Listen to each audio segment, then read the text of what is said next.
Also here, Caroline, you've got this scenario again where I just didn't fall for it, which is, the Greens may not vote. The Greens are always going to vote for it.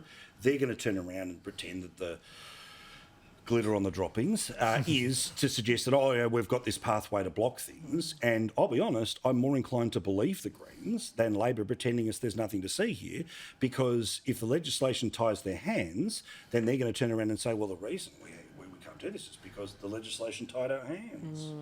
Yeah, look, they're trying to make Chris Bowen out to be a bit of a hero today. We managed to stop them saying no new coal and gas projects at all, but I tend to agree with you. And I just feel like, the Chinese president is just sitting back in his chair laughing at us. They're building 2 coal-fired power stations a week, and we're sitting here basically castrating ourselves, 100%. Trying to meet these remember, we're trying to deal targets. with 43% of 1% of the world's problem. It's right? going to make As opposed negligible. To China just rolling over the top of us till 2030. They don't have to pull their head in till 2030.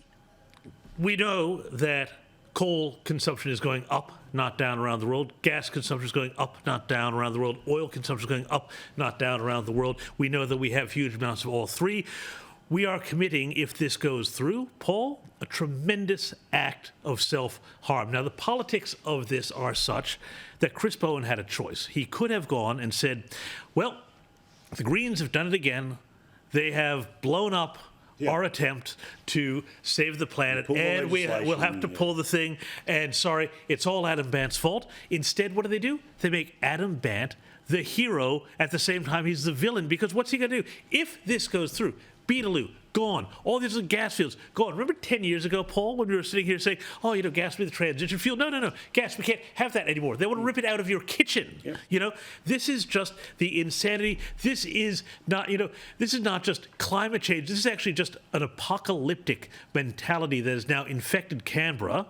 And it is driving policy, and it is completely irrational. It is totally religious at this point, and we are going to do ourselves as much harm as any sort of self-flagellating religion does.